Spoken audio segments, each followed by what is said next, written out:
पत्रकार शफिकान पठाणनी दिले विषारी नागाला जीवदान। नाग स्वयंपाकघरात बसला होता फणा काढून।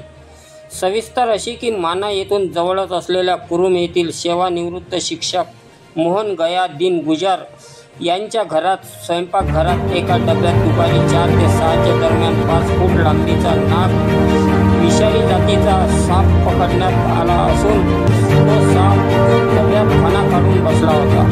जेव्हा त्यांची पत्नी गीता मोहन गुजर स्वयंपाकघरात काही कामानिमित्त आली असता डब्यातून अजब गजब असा आवाज येत होता।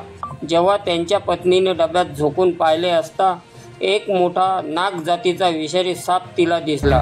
या घटनेने गावात शोध करून सर्व गावातील लोक जमा झाले, परंतु या नागाला कुणाचीही बाहेर काढण्याची हिंमत होत नव्हती। शेवटी कुरुम येथील सर्पमित्र पत्रकार शफिकान पठाण यांना बोलावून तातडीने पत्रकार शफिकान पठाण यांनी तारेवरची कसरत करून या विषारी नागाला बाहेर काढले व मधापुरी येथील घनदाट अरण्यात सोडून या नागाला जीवदान दिले।